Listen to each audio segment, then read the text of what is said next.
selamat pagi. Seperti biasa, ini saya lagi nyiapin sarapan, sekalian nyiapin bekal buat anak-anak sekolah. Hari ini saya cuma mau goreng ayam dan sup sawi putih ya, Mams. Biasa, Mam, kalau pagi suasana rumah masih rame.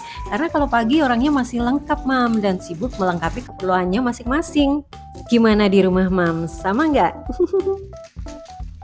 Ini saya lagi motong-motong sayur dan ini bisa di-mix pakai toge atau wortel ya, Mams. Tambahin daun seledri dan daun bawang juga bisa lebih seger. Sembari nunggu air yang udah saya siapin mendidih, ini di sebelahnya saya juga udah nyiapin minuman herbal buat Pak suami. Ini daun salam sama serai ya, Mam. Kalau suka boleh ditambahin kayu manis atau daun pandan. Nah, ini langsung saya masukin aja bumbunya karena kalau nunggu sampai benar-benar mendidih ternyata lama, Mam. Takut nggak keburu, Mam. Jadi ya udahlah ya. Saya udah mulai masukin sayurnya. Tadi bumbunya saya tambahin lada ya, Mam. Nah, diaduk-aduk bentar biar matangnya merata dan tunggu sampai mendidih, Mam. Nah, ini minuman Pak suami juga udah mulai mendidih. Kita tunggu sampai benar-benar mendidih ya, Mams. Sayur juga udah mulai mendidih nih, tinggal kita taburin bawang goreng di atasnya. Tara, udah jadi, Mam, dan siap buat disajikan. Nah, minuman herbal juga udah siap, tinggal kita tuang ke termosnya. Seperti ini. Sip, teh daun salam Pak suami udah ready. Berikutnya ini saya goreng tempe dulu. Ini kalau masih hangat pasti laku, Mam. Kadang cuma habis digadoin. Tapi kalau udah dingin sampai malam pun gak ada yang nyentuh. Nah, ini udah matang dan mau saya tiriskan dulu, Mam. Kemudian saya lanjut goreng ayam. Ini ayamnya cuman saya tepungin aja ya, Mam. Karena lebih cepet sih, Mam.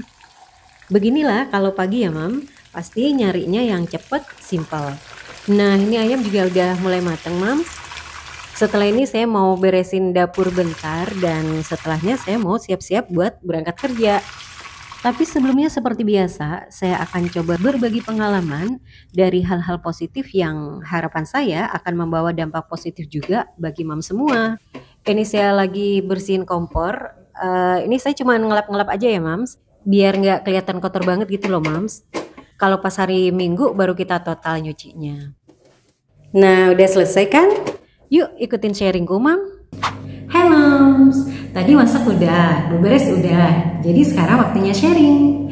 Kali ini saya akan sharing tentang apa sih yang bisa kita lakukan ketika ekonomi lagi sulit. Bukan tentang sebuah usaha ya, Mam, tapi lebih ke kontrol diri untuk tetap waras. Kan ada ya, Mam, yang karena sulitnya ekonomi jadi stres, suka uring-uringan gak jelas, bahkan kadang anak dijadikan pelampiasan. Miris gitu loh, Mam, dengar ceritanya. Padahal kan anak gak tahu apa-apa. Kalau misal anak rewel minta ini minta itu, ya namanya anak-anak. Dunia anak kan emang dunia meminta. Jadi ya wajar kalau mereka kadang suka minta ini minta itu. Sebenarnya anak itu tinggal gimana orang tuanya kok, Mam. Kalau kita pengen anaknya ngerti dengan keadaan orang tuanya, ya ceritakan, Mam, biar anak itu paham. Tapi ceritanya gak yang buat anak jadi sedih gitu ya, Mam, tapi isinya lebih ke pembelajaran bahwa gak semua yang orang lain punya kita juga harus punya. Jadi diajarin buat ngukur kemampuan gitu, Mam. Itulah sebabnya mengapa keinginan anak itu gak semua harus diturutin. Ada masanya, Mam. Nah, balik ke topik semula ya, Mam. Keadaan ini pernah saya alami beberapa tahun yang lalu. Singkat cerita, karena sesuatu hal perekonomian kami terganggu sampai kita jual motor, jual mobil, dan 75% hidup kita waktu itu bertahan dari tabungan. Sampai akhirnya kurang lebih 5 tahun yang lalu kita mulai segala sesuatunya dari nol, Mam.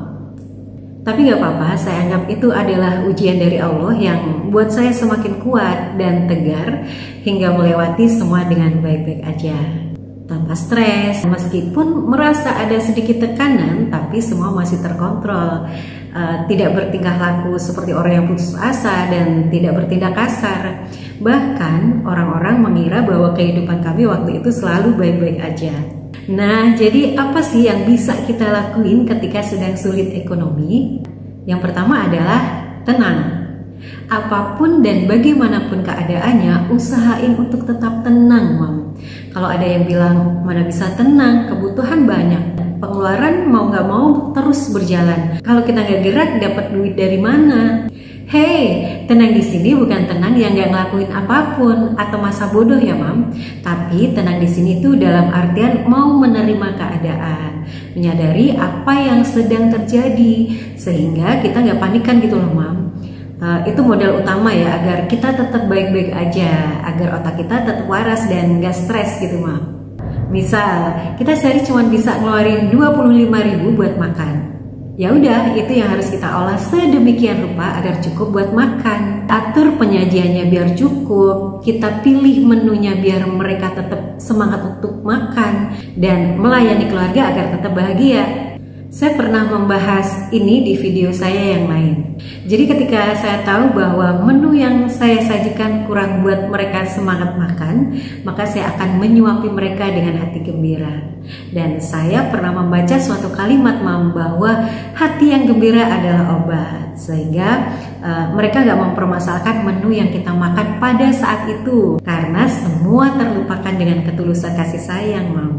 Dan ini real saya alami, Mam. Bukan maksud saya untuk mengunggulkan diri saya, tapi saya cuma ingin berbagi bahwa bahagia itu nggak selalu tentang angka. Jadi jangan pernah berkecil hati, jangan down dulu dengan apapun permasalahannya, dan yang utama jangan sampai salah langkah, Mam. Karena sebenarnya kebahagiaan itu kita sendiri kok yang ciptakan. Gimana caranya? Ya mau menerima keadaan dengan hati lapang, optimis, selalu bahagia, dan yakinlah bahwa semua pasti akan berlalu, semua akan baik-baik aja.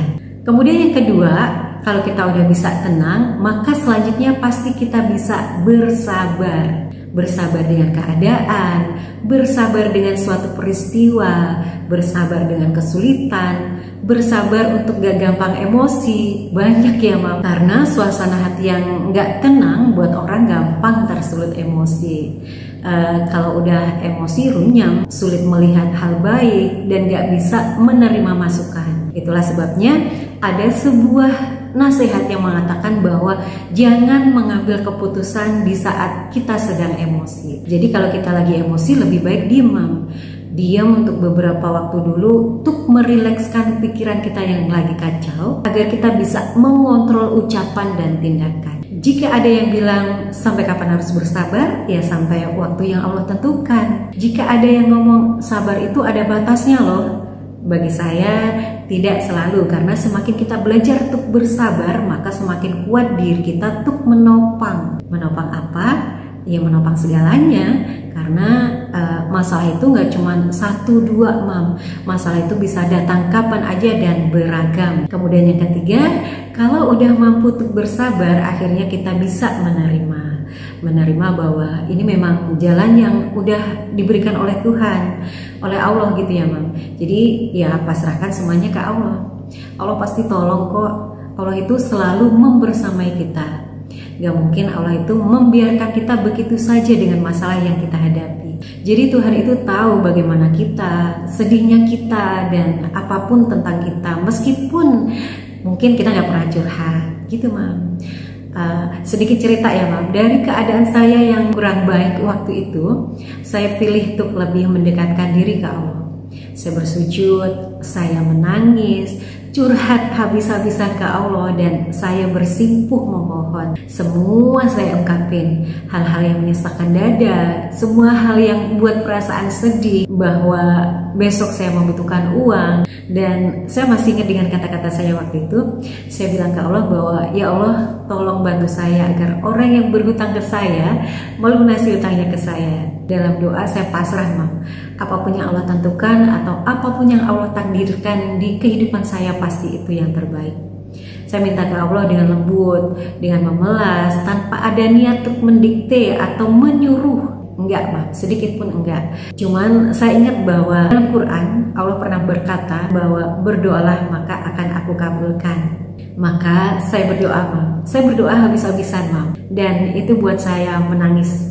Tapi setelahnya hati saya menjadi enteng, karena sudah curhat gitu, Mam. Dan oh ya, Mam, ingat ya, Mam, ketika merasa sedih atau ketika merasa ada sesuatu yang mengganjal dalam diri, untuk lebih baiknya jangan curhat ke orang lain, Mam.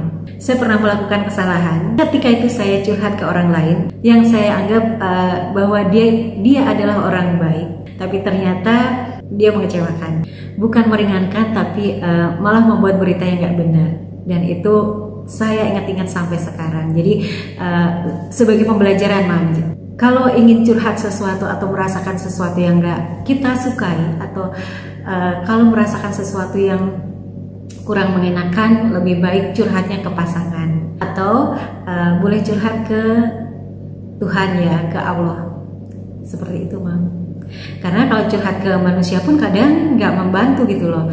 Nah gitu ya, Mam, sedikit cerita dari saya, dari pengalaman saya, untuk saya sharingkan ke Mam semua bahwa tenang, Mam, semua pasti akan berlalu dan semua pasti akan baik-baik aja. Yang penting dalam hati kita harus ada Tuhan, harus ada Allah, sehingga kita bisa kuat ngejalanin semuanya. Jadi ada 3 hal yang bisa kita lakukan ketika kita merasa sulit ekonomi. Yang pertama adalah tenang, kemudian yang kedua adalah bersabar, dan yang ketiga adalah menerima. Udah itu aja, Mam, biar kita nggak stres ya, biar kita tetap waras, Mam. Kasihan keluarga, kasihan anak kalau sampai kita ikut-ikutan uring-uringan, ikut-ikutan stres. Jangan, Mam, nyesel nanti, Mam. Soalnya kalau udah sekali terpantik, semakin marah. Nah begitu ya, Mam, semoga sharing ini membantu, karena saya pengen banyak Mam yang kuat, tegar, gak cengeng dengan keadaan yang mungkin lagi berat. Dan percayalah, Mam, semua itu akan berlalu kok. Tinggal kita itu belajar untuk bersabar, tetap semangat, tetap ceria, dan selalu libatkan Allah dalam hati kita, libatkan Allah dalam segala permasalahan kita. Semoga berhasil, Mam. Bye.